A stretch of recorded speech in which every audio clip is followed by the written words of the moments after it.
Welcome to the Mystery of Life. I'm Jo. And I'm Jonny. And today we're asking, what did Lonnie Zamora witness? Now, this is an odd one because, it's not quite Roswell, but, even people who aren't really into UFO encounters know on some level about Roswell. And this is, it's been thrown about as being, popular and significant. So, we'll see. I take it you've heard of this one. This must come up in all the... Yeah, I mean, I am struggling to recall it, but the name rings a bell. It will come flooding back to you. April 24th, 1964. Ah, of course. In a quiet town, Socorro, New Mexico, Lonnie Zamora is a police officer. Oh, yeah. And I think it's worth knowing that Socorro, when I say quiet town, I mean it. It's not a city. Apparently he could go all day sometimes with barely a whiff of a crime. Yeah, it's really petty shit when it does come up as well. Yeah, and on this particular day, he's in his police car, he's alone, and he sees a teenager speeding through town. This is 5 o'clock, and this is the most action he's had all day. Yeah, I wouldn't want to speed in a town where the cops don't do much. Yeah, I know. So he proceeds to chase said teenager, and they reach the edge of town and speed out into the desert. All of a sudden, he hears this weird noise, and he describes it as like an explosion. So he abandons the pursuit of this speeding teenager. Lucky day for the teenager. Not like else normally goes on. And he goes to investigate, thinking that this could be more serious. So he drives a little bit off the main road, but still sort of on a track, and he goes up a hill, and down besides the hill, he notices a big white object. And at first, he thinks it's an overturned car. He radios in his location, and as he gets closer, he slows to an almost stop, and he sees it's not a car, but this big white oval-shaped object that he describes as a craft. He says it's white, shiny, egg-shaped on legs like landing gear. And what might be the most significant part of this is that he sees two figures walking around the craft, small people the size of children in white uniforms. He's unable to make them out. Yeah, I do remember this, and I remember thinking it was bullshit at the time. Did you, though? Because that's interesting, because a lot of people give this, an awful lot of credit. Yeah, but they use false logic to do so. He's a police officer. They're reliable. No, they're not. They're not any more reliable than anyone else. They're not infallible, mystical beings that get everything right. And in fact, studies have shown that those people that work in positions like the army and the police and the Air Force, where they're looking for bad things, they're actually more prone to misidentification because their bias is towards it being a threat or a crime or something like that. So actually, this trained observer bullshit that they fly around every time a policeman sees something. And also, let's not forget, let's look at the activities of the police force across the world. Are they a trustworthy group on the whole, or do they break the own laws that they enforce, and do they abuse their power? So yeah, but that's not to say that Lonnie is. No, but it's not.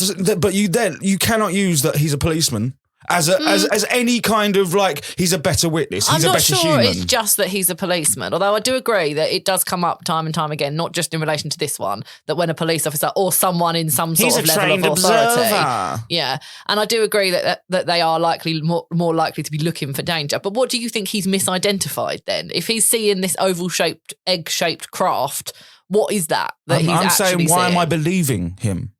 Why am I even entertaining the idea? Okay, well, he's seeing these little people wandering around, and he sees that there's red markings on the craft, a vertical arrow with a horizontal line below, and a crescent shape line above. He hears heavy static on the radio when he tries to radio in, so he did try several times at that point. Ah, yes, because famously you use the RF bandwidth when you're traversing through space. Well, who knows? They're still using the same radio technology as in the 1960s, but they've managed to travel through space. He heard a metallic sound like doors clanging shut, and the small figures vanish. The craft, as it were, has flames underneath, bluish and orange flames. Fuck off. I'm surprised that you're already so not believing this. I thought although I didn't expect you to be fully convinced, even your pal Nick Pope puts a lot into this. I am surprised that you're this down on it this early. I just call it as I see it. Okay. So... let me explain why I laugh so much. Okay. Flames. Yes, flames. Flames. Yes, Johnny, flames. So, like fire. So this is... Are you familiar with the concept? Yeah, so have you seen how far we're able to get spaceships with flames? We use flames. It's not very efficient. Well, but are we using the same sort of flame? Are we burning the same sort of gas? I don't know. I'm not a scientist. I just don't think that you can to traverse space, you have to bend physics. You can't But you what can't if- just travel. You have to have a mechanism to bend space-time. What to if- travel, if you're going to travel across the universe, you have to be able to bend space-time. At no point did they thought, put some rocket propulsion in this. Right, but what if this is their landing gear? So like they're taking that off to like a bigger spaceship. What if this is not the one that actually leaves the planet? I don't know why they'd still be using something so archaic when they're so technologically advanced. Okay, well, we don't know their lives. And it's funny that, it fits the time period. Well, we're going to talk more about the time period in a moment. So just to finish off his experience then, the craft, as I say, is with flames underneath, now goes 20 to 30 feet up into the air. It hovers there for a while slowly and then shoots off to the west. Right, okay, not possible with any type of rocket propulsion. Okay. He radioed a friend who worked for the New Mexico State Police, Sam Chavez, and asked him to come fast. And Sam said that Lonnie is breathing fast. He's clearly worked up. He's finding it difficult to explain. And Sam says that Lonnie wasn't one to exaggerate. He was well liked. He was calm. He was reliable. He made good decisions. And if this is what he said he saw, then that's what he saw. He's bored in a town where his job revolves driving around doing nothing. His mate encourages him to go down the hill and have a look. So Lonnie's like, I'm not going down there. I'm not going down there. But what Sam courageous Chavez policeman he is is. like, right, we're going to go and take a look. The craft has gone. And they found some imprints in the ground. They were 8 inches long, 9 inches deep, and 9 inches wide. And this was believed to be where the craft had landed. And they found impressions on the ground that made a perfect circle. But they were unable to find any prints made by a car leading up to it other than Why did it make a perfect circle? It was egg-shaped. Lonnie's. No, there was marks on the ground that were making a perfect circle. Yeah, but why? I don't know, there was something else there. The feet on the landing gear. But they were also unable to find any prints made by human feet or shoes, again, other than the ones they are currently making walking down the hill. So did they find alien feet? No. Oh, so they were hovering. Well, maybe that's what was making the perfect circles. They had like little trotters. So Sam Chavez actually stated later that he even searched Lonnie's car and didn't find anything that could have made the size that would have been able to make these marks. Oh, two best friends, the only witnesses. So just under an hour later, Captain Richard T. Holder from nearby White Sands Missile Park attended the site. Yes. And he thought that it was likely to be a missile gone awry in testing or training, or something from his site had crashed and needed help or security. But he said that when he got there, he became less and less convinced that any military operation nearby was involved. Okay. He found a bush burned to a crisp on one side, and as if it had been burned with a blowtorch, and that this was on the edge of the landing site. Right, okay. Put a bush beneath a rocket and see if you get whether you get a burnt bush or a pile of char on the ground.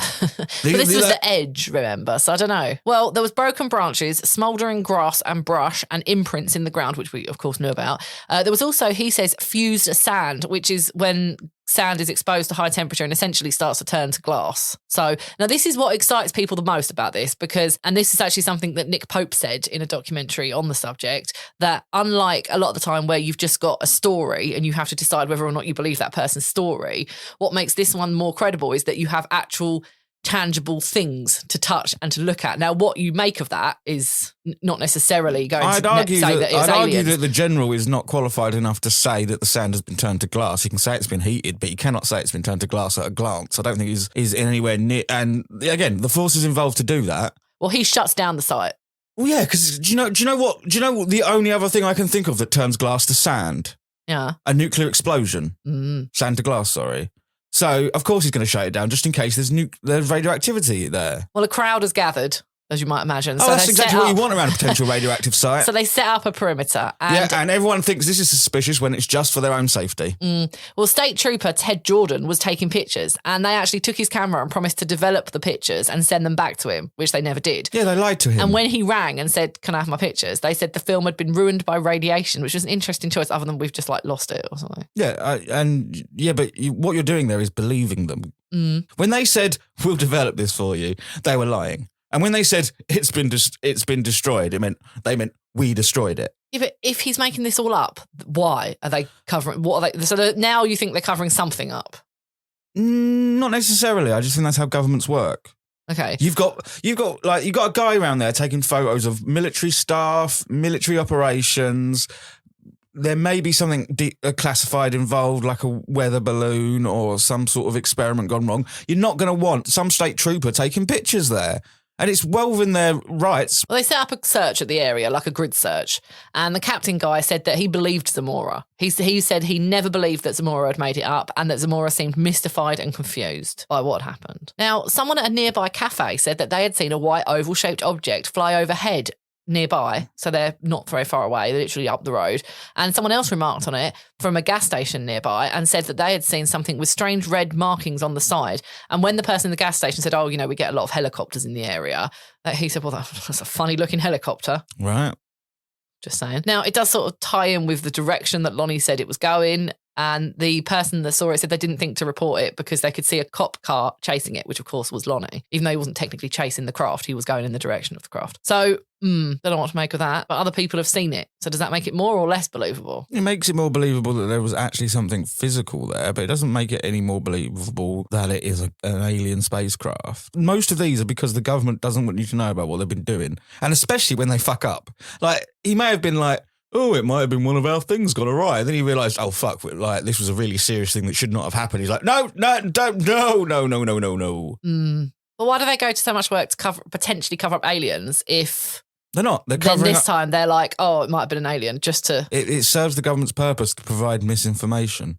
Well, the next day, the press reported flying saucers and little people, and as you can imagine, the world went a bit mental for it. Zamora was unhappy with the attention, and the Air Force followed up the Army investigation and said that it must have been some sort of secret military test device, but they couldn't find any evidence to suggest what was being tested. That is an Air Force device. 100% that is an Air Force device. Do you know why? Because they're so quick to go, this is the military's thing. Oh, I don't know what the military. Generally, though, everyone agrees that Lonnie saw something. He saw a flying vehicle of some sort. Now, the officials say that it must have been Air Force or military or something of some sort of official. They're all blaming each other, but something official. And they all describe Lonnie as credible. So if this is a hoax or made up or not aliens, no one seems to think that it's Lonnie that's done this off of his own accord. Cool. People are idiots. So you think he's making the whole thing up? No, I think there's a possibility he's making it up. I think there's a possibility he saw an alien. I think there's a possibility that it was a military craft. Now, the weights of those possibilities are vastly different. Like, I think that aircraft and making it up are 90% of what I think probably happened, and there's a 10% chance that maybe it was an alien, but I just don't buy it. And also, are these aliens buying Mercedes? Because they come here and they break down instantly. They didn't break down, though, did they? Ooh. They did whatever they were trying to do. Why would they... And I might have a theory on what they were trying to do. Why were they so conspicuous about it? Well, they weren't. Well, they were, because they got seen. Well, I don't think they planned to in the middle of the desert where there's not usually anyone. I don't think they could conduct their operations, again, and reach the level of technology they had without the ability to fucking cloak themselves. They wouldn't just be in the desert like a woo, woo, woo. Okay, well, I have a theory about why they might have been there in a minute. But just to finish off Lonnie's experience, they eventually consulted Dr. Henrik, who consulted on UFO studies, including specifically the Project Blue Book, which I'm sure you've heard of, where they specifically investigate UFO sightings for the government and report back on what they might or might not mean. Yeah. Now, he went to Socorro and studied the site and the photos and spoke to Lonnie, and he said that Lonnie was the most convincing witness he'd ever interviewed. He later wrote a memo expressing huge disdain for how the Air Force handled this and said the Air Force knew it wasn't military and that they knew Lonnie was telling the truth. No, they didn't. FBI showed up, but actually they asked for other officials to keep their presence quiet. It wasn't until later that news of the FBI attending got out. No one really knows what they were doing there. I suppose if you've got all of these other government officials there going, oh, it wasn't us, but it must have been one of us, the FBI are probably going to have a look. The FBI's job is protection on American soil. So it is their job to get involved in stuff like this. And it's also their job to not be fucking so obvious about it. So it's not suspicious that the FBI keep our presence here quiet, because that's what the FBI do. They're not going to come in with big signs going, we're the FBI and we're here to... Which is funny because their jackets often say FBI in big letters. Yeah, that's a different point. Yeah. Regarding the symbol that he saw, a lot of people have theorised that if it did belong to the government or the military, it's expected that there would be some sort of branding on it. So NASA, Air Force, an American flag. They normally put something on there that's recognisable. Not on black projects. Not on black projects. That's ridiculous. Yeah, I was going to say, are you really putting an American flag on missiles? Like, I get if you're making a little spaceship, you're probably going to put NASA on the side. I get that. But that's cartoon shit in their own head. Like, there's no way you're going to be like, right, we've got this dark project. It might go awry. It might land in a farmer's field. Let's put our names on it. Also, I thought... That's like signing your graffiti. Yeah, I thought, though, if it was like a little secret project, they probably were going to put some sort of labelling on it, but not necessarily anything that we've seen before. So let's say it was like Project Snake. Or something that looks like it could be alien. They might put a little snake on it, but no one's going to know what that means. So this symbol... They won't put any insignia on it. They won't put anything on it. Why would you? It's going to... if it's a missile, it's going to blow up. What's the point of having a flag on it? It's just extra work for no reward. Yeah, I mean, I agree. I thought that was weird. And there was a lot of testing that went on in this desert, to be fair, because of it was so close to this missile site and it's, White Sands, the desert. Wasn't it? Mm-hmm. Yeah, that is where I believe they dropped the first nuclear bomb. That's where they made it. I don't know whether they... No, that's where they tested them. Bits there, yeah. That glass and burnt stuff could be a remnant of a test that was done a decade ago. Well, other people went to the other side of this and thought that obviously it was aliens. And that these little people might have been necessary because they might have needed like small light people to like pilot their craft. So it may not necessarily be that all aliens are small. So they're going with the jockey theory. Yeah. Yeah. So there's a lot going on here. It's unlikely. You're more likely to engineer a solution that fits your average body type. Because if you've got smaller people, that means you've got less physically fit people. And it takes quite a lot of energy and strength to travel through space. Yes. So you're going to want to have the strongest candidates. So you're more likely to engineer your way out of that problem than go, right, get me some midgets. Like when we were making planes, we didn't like, well, it's easier if they're smaller, innit? Yeah, kids can fly them. Yeah, that's not what we do. That's not what you do. You engineer yourself out of the problem. I did start thinking at this point, what do I think of this? Because as you know, you're the alien believer out of the two of us. So I'm a bit shook that you're this anti this I wish incident. You would phrase that better. Okay, you're more open to the possibility. I 100% believe that there are other life out there in the universe. I am unconvinced that it's made its way here yet. I'm not saying it's impossible. I'm not saying it hasn't happened, but I'm extremely unconvinced of that fact. Okay. And I'm actually a proponent of the theory that life can't get to that point. Every civilization fails before they can get to that point. Well, I started thinking, what would make me believe this? Now, given the sort of things I believe, you can easily convince me, not easily these days, you can convince me of hauntings without video evidence. So there are things that you can do and say that make me think, okay, yeah, that happened, or yes, there's likely to be something going on there. And one of the things that I came up with was when multiple people say the same thing and saw the same thing. So I started researching like UFO sightings in general. Specifically, I started looking for UFO sightings on the same day, because if you've got 3 people in that little area that saw it, then surely other people around that area must have seen something. And there are a lot of reports of UFOs worldwide. So I thought, right, okay, well, let's find out. And I found, when I tell you this, I know the first thing you're going to say to me is mass hysteria. Okay, but let me start you this story by telling you this. I do understand the possibility of mass hysteria or whatever it's called now. But in this instance, remember it's 1964, so news doesn't travel worldwide quickly. But they're also in a state of extreme terror and looking to the skies for everything horrible. They're waiting for Russia to nuke them.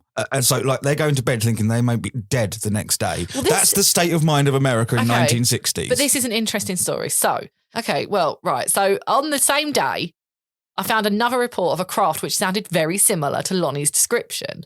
And this time it was in New York, which is literally the other side of the country. So it's almost as far as you could go, the other side of the country. Mm-hmm. Mm-hmm. This was known as the fertilizer case. And this was because the aliens took a pack of fertilizer back with them. Bear with me here, okay? Right? Oh, they're making fucking explosives now. No. I thought this was quite brilliant. Right. What are they doing? Like gardening? So Gary Wilcox, he's driving his tractor, okay? And I don't know if it was his farmland or he just works there. It doesn't matter. He's on farmland and he's driving his tractor. And he describes an egg-shaped craft, silver and white, with 2 small people dressed in white. So we're very similar. On the same day. A bag of fertiliser. Well, I'll come back to the fertiliser because they may or may not have been involved in that. That disappeared as they left. So, I mean, there's a chance that just, I don't know, disappeared. Now, he doesn't get nearly as much trust as Lonnie. And I don't know why. I don't know if it's because Lonnie is the, reliable police officer. They're stealing fertiliser. He's alleging that it's a possibility, yes. Yes, and that is ridiculous. Well, there is something that's a bit more ridiculous. This story, I thought, starts off well. So remove the fertiliser for a minute. The fact that you've got across the country on the same day, so news wouldn't have travelled that far yet. You've got the same shaped craft and the same type of people. God, coincidence. Right.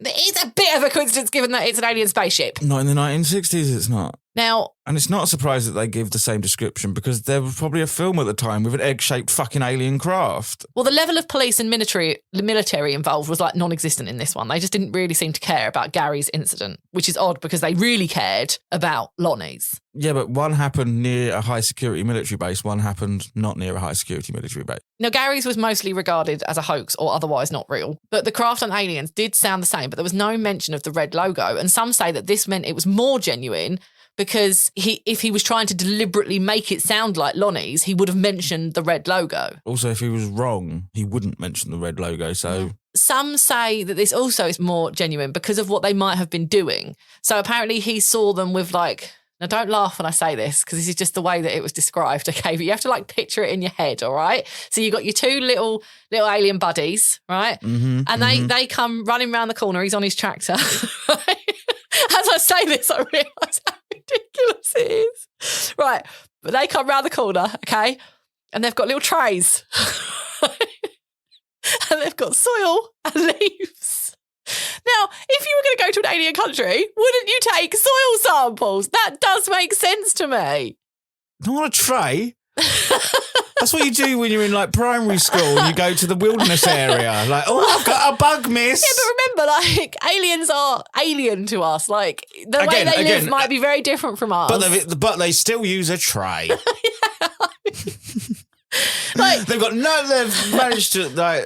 not managed to come up with anything better to keep their samples in than a tray. I'll be honest, when I was writing this, I actually thought that this sounded like quite credible.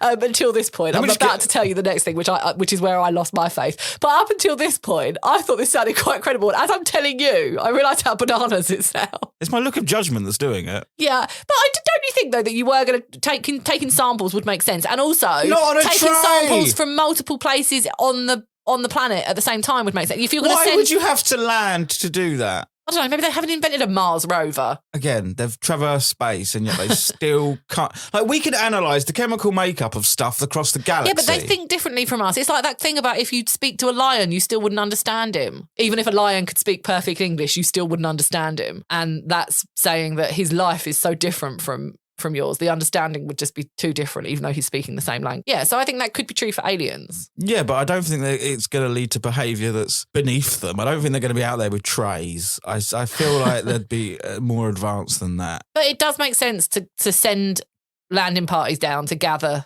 maybe some sand from the desert and some mud from New York, apparently.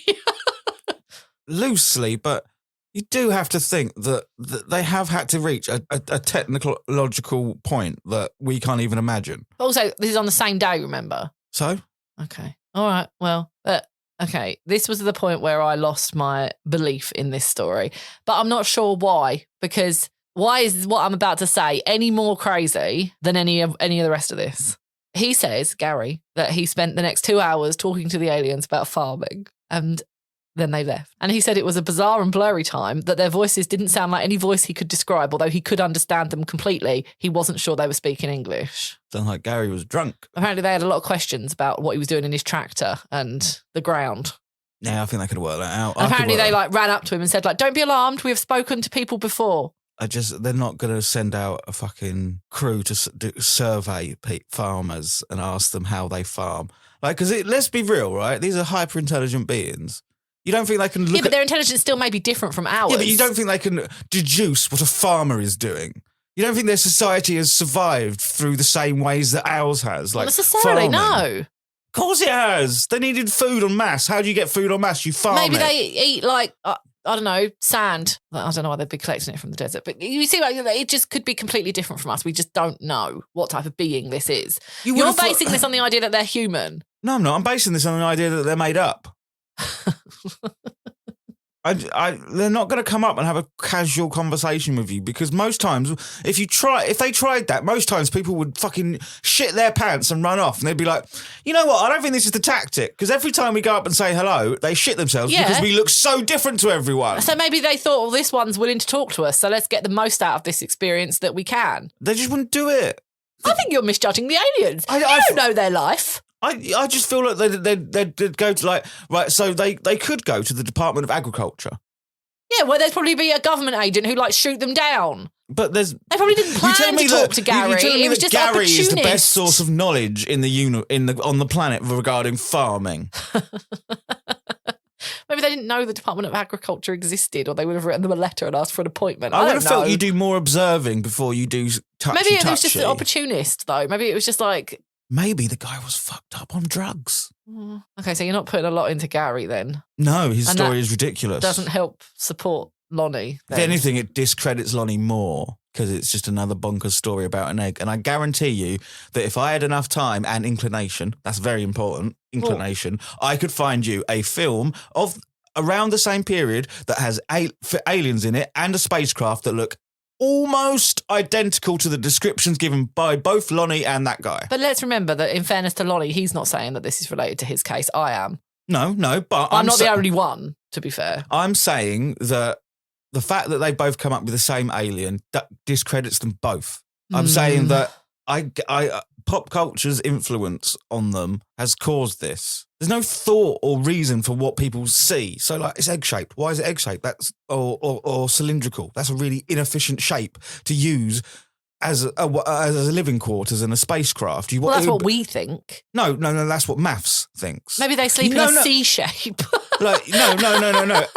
Area's the same. Whatever numeric system you're using, area's the same for everyone. Okay, I know everything you're saying is true for us. But no. But do you really not think that they might have different reference points and different experiences that causes I think that physics and maths. Yeah, but we created physics and maths. No, we didn't. We created the means to understand them. Yeah, fine. But maybe we've understood it differently from them. No. There's no different interpretation of physics and maths. This isn't English. This isn't how you feel. The laws of physics affect everything in this galaxy. I agree with you here, for us, for humans. You don't get to just okay then, so do giraffes not feel gravity? That's not what I mean. It is different for that giraffe, though, isn't it? That's an okay no, example. It experiences gravity. Yeah, but it doesn't know that it's experiencing gravity because it can't travel through space.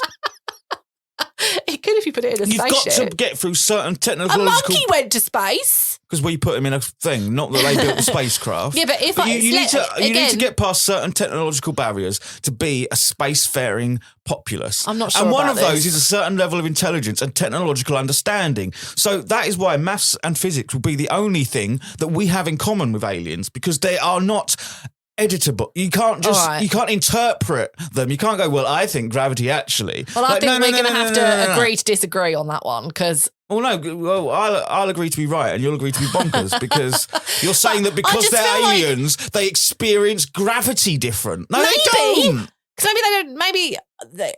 They experience exactly the same. If they're lighter... To be fair, I haven't mentioned gravity. This was you. I'm saying that, they may have learned things in a different way from us. Yeah, but they'd still get the same answers. You can't. I wish you could see Jonny right now. He's sat upright and staring into my soul.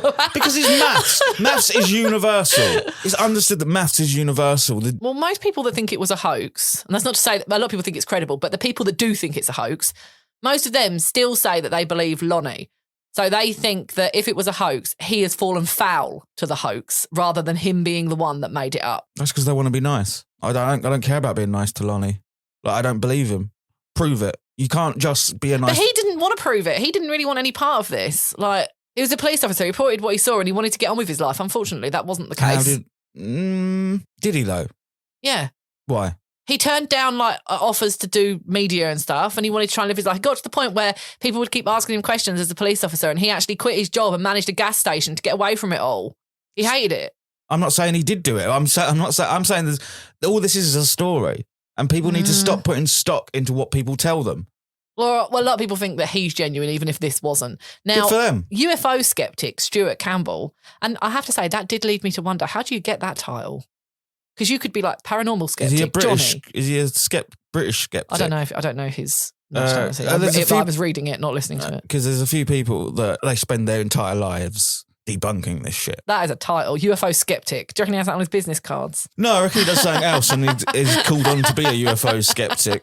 I think most of them are like journalists and stuff. Okay, well, he says that he thought what Lonnie saw was a mirage of the star Canopus, which is like super bright. And I thought, well, this is a bit bananas. Like, is this how far we're going with this? So we think he's seen something, and we're saying he's seen a mirage of a star rather than a fallen missile. Why is that absurd?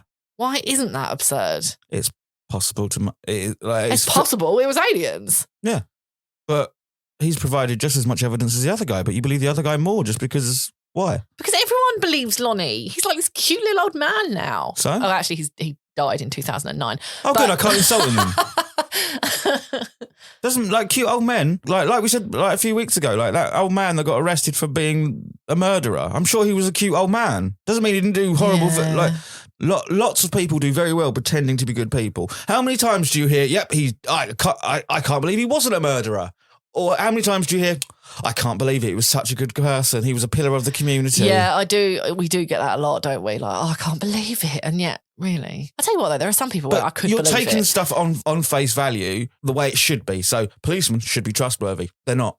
Old man should be trustworthy. They're not. Human should be trustworthy. They're not. Well, some thought that it might have been a hoax or, a prank by a nearby technical college. And the president of said technical college even said, like, yeah, it's possible. Yeah. But again, if that was true, it still wouldn't be Lonnie that's made it up. He would just have believed what he saw. There's a chance he can't be, but there's as much evidence for every possible outcome. Others thought that the leaders of the town might have faked the whole thing for publicity, because they even went as far as getting plans to like put some steps in and make the site more accessible. They didn't do it in the end because apparently people were worried about radiation, which was not a thing. But maybe you don't know whether or not Lonnie was involved in that. To what extent? Maybe, but I don't know what would give them that idea, because Roswell wasn't Roswell yet. It was the 80s where Roswell became what Roswell is. So people we were at a time where people were cashing in on UFO stories, though. So yeah, and like I said, we were at a time where they were terrified of things coming out of the sky to kill them. I then started wondering, how common is this? It's extremely common. And so I started looking at other sightings in the US. And I just sort of started to think, well, why are some more credible than others? What leads for one to be more credible than others? And I was looking at America to start with. You'll be pleased to know that I have moved us out of Ohio. So That's good. That's good. And if you're new here, if you go back 3 episodes, I've literally managed to make the episodes about Ohio incidents for the last 3 weeks. But this is just all of America. So, and one of the things I started to look into was Project Blue Book, because obviously that is, you had the guy there that went to see Lonnie and he believed him, and they were literally looking into all UFO sightings between 1947 and 1969. Well, the Air Force released official documents which shows how many reported sightings there were in a year and how many of these remained unidentified in said year.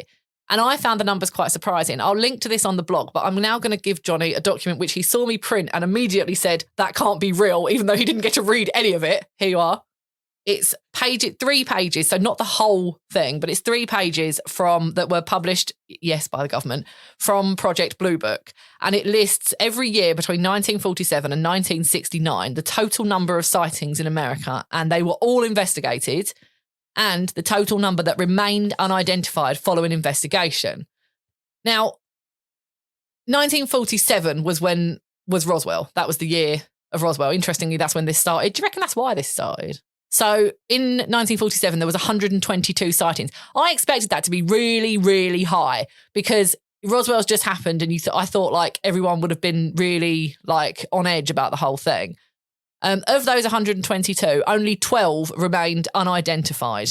Now, 1952 was an interesting year, but why? What on earth happened in 1952? There was 1,501 sightings with 303 remaining unidentified. An escalation in the Cold War, or a popular film being released on that year that involved aliens. There is statistics that show that when a popular film is released, the amount of sightings go up. Same with... because it happens again in 1957 and 1966, when you're over 1,000. Yeah, I mean, Project Blue Book is quite controversial. Because I was looking at these numbers and Because it's like, the okay, government great, said that but what they- does this really mean? Out of all the ones they investigated, they were unable to identify a very small amount of these, which doesn't mean they're aliens. It just means they don't know the cause of it. But Yeah, they did say the ones identified were often found to be stars, planets, hoaxes, or balloons, or weather events, etc. yeah, I mean, there's so many factors that can combine into this, but it's only been investigated on a personal level. It's only been investigated on, is the witness trustworthy? No, because no witness is trustworthy. Okay, so have you got any more thoughts on Project Blue Book, or at least that element that I've handed you? I mean, it probably is real because I was just reacting to what I saw, but I didn't even know what the subject matter was. Right? But what this means is nothing, really. It's a report on nothing. It's like... Okay, and then so what did Lonnie witness? Fuck knows. You don't know? I haven't got a clue. Okay. I haven't got a clue, mate. But like, there's 1% chance it's aliens, but I'm not... Just because some bloke tells me he saw aliens and he's a policeman. I believe what he says, but I don't necessarily believe that's what it was. So I believe... That's the key words, though, here, though, believe. Yeah, but Don't, what I'm you don't saying have is to believe like... in fact. But like if I went outside and said, Johnny, I've just seen a goat crossing the road. We live on in like there's not going to be a goat crossing the road, right? It's very unlikely that there's be a goat crossing the road. If I came back in and I was like, no, I'm telling you, I've just seen a goat crossing the road. You know me, and if you knew I wasn't messing about, which sometimes might take you a couple of minutes, but if you knew 100% I wasn't messing about, you would believe me. You would believe that I thought I saw a goat crossing the road. I wouldn't believe that. Maybe. But I might not. To me, that is real. And you would believe that to me, I think I'm telling you the truth. I'd say you probably thought you saw a goat, but I wouldn't be like, well, that means it's a goat. No, and that's what I'm saying here. So I believe that Lonnie is telling the truth of what he saw. And even by his own admission, he says, I don't know what to make of that. This is just what I'm reporting. And that's the same. I believe what he's saying, what he thinks he saw. But what he thinks he saw, yeah, I agree. It could have been a hoax, especially if there was technological kids nearby that the president of that university thinks they could have done it. And the missile thing, I mean, the amount of government involved does suggest to me, I think we've learned a lot over this podcast that, the government are not shying away from covering stuff up and don't always do a great job. No, and sometimes give you information that's wrong on purpose. Yeah. So I believe he thinks... The thing for me is you're asking me to trust real. someone I never met. Yeah. And when it comes to these ridiculous like with the goat thing, it's not that ridiculous. It's all right. It's low jeopardy for me to believe that you saw a goat. It's like, okay, right, but let's say I goat. saw something more unbelievable. I come running in and I've seen a hovercraft outside. I'd still they still exist. All right. Something unusual outside. I wouldn't believe you. No, but you would believe that I thought I was telling you the truth. Yeah, and then I'd go and look to see if I could debunk it. I wouldn't go in trying to be like, right, let's prove Joe right. I'd be like, let's prove Joe was an idiot. Yes.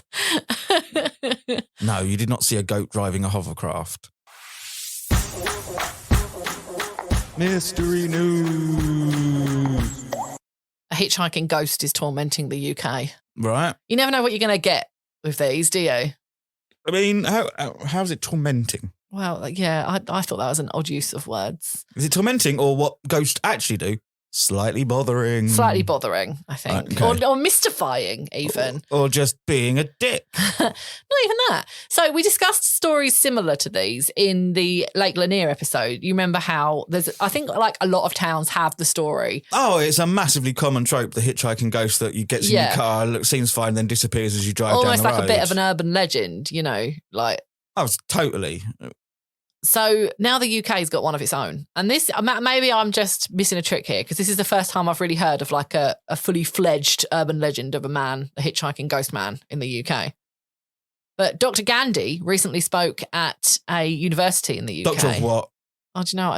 He's a paranormal expert, so right, I know that you're whatever. He's it not doesn't a doctor matter what in the fucking doctor. slightest.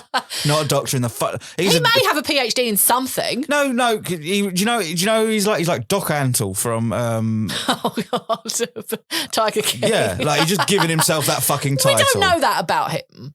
He might study people that think they've seen a ghost. So he's given a lecture and he's talking about paranormal incidents within the UK. And apparently this particular story that I'm going to tell you is from 1983, but apparently this has been on the increase recently. This ghost in this area we're getting more and more reports of it. Right? Yeah, because it gets reported in the news and then someone else gets on board with it and then reports it themselves and then mass hysteria takes over and everyone's seen the same fucking hitchhiker. Well, he thinks it's credible and he's a paranormal expert. So You can't be an expert in the paranormal. I wonder at what point I can argue that I'm a paranormal expert. Now, because you can't be. Anyway, right. You can't be an expert in something unproven. The driver, who would only give his name as Mr. M, was driving along a coastal road between Ainsdale and Southport in Merseyside. This is a fairly straight road with tall hills on either side, and it goes for about 2.6 miles. It's a dark and stormy night. When Mr. M pulls over, he sees a lonesome man walking in these stormy conditions on the side of the road. He asks the man if he wants a lift, and the man says yes. He takes a seat in the car beside Mr. M and asks if his girlfriend can join them. And Mr. M is a bit confused because he can't see anyone else around, but he says, well, of course. So the man gets out of the car and walks towards the boot of the car and vanishes. It's gone. Man is gone. Mm-hmm. It's a difficult area to disappear in. You would have seen him running away, sort of thing, where it was quite sort of straight and up. Like you would have, there wasn't a lot of like places he could hide. You probably would, but you wouldn't if you were making it up. Well, evidently this type of ghost is particularly scary because they seem so real, and this is a thing. And Mr. M said he puts it in his top 6 scary road ghost encounters. Now I found that to be an interesting statement. That's a very specific list you've got because there. I've spent my life trying to avoid ghosts, and I'm well aware that eventually over time we will have to go and ghost hunt, and I will probably be very afraid, and I probably will have some genuinely frightening experiences. But when I get to the point where I'm ranking them, I feel like it will just be a top 5 or a top 10 scary experiences. It won't be, this was a hotel ghost, this was a road ghost, and top 6. Like, who has a top 6? It's like the Just Eat system of stars. Why is there 6 stars? Yeah, you can be mediocre in that system. It makes no sense whatsoever. Like, you think 4 stars is quite good, but actually it's 4 out of 6, so now you're not sure. It's madness. So that made me doubt Mr. M. Well, lots of things make me doubt Mr. M. Would you ever pick up a hitchhiker? Fuck no. Mystery news. So you can check out the report that I mentioned on the blog this week at mysteryoflifepodcast.co.uk, and you can follow us on Instagram at the Mystery of Life Pod. And we'll be back next week. Goodbye. Bye.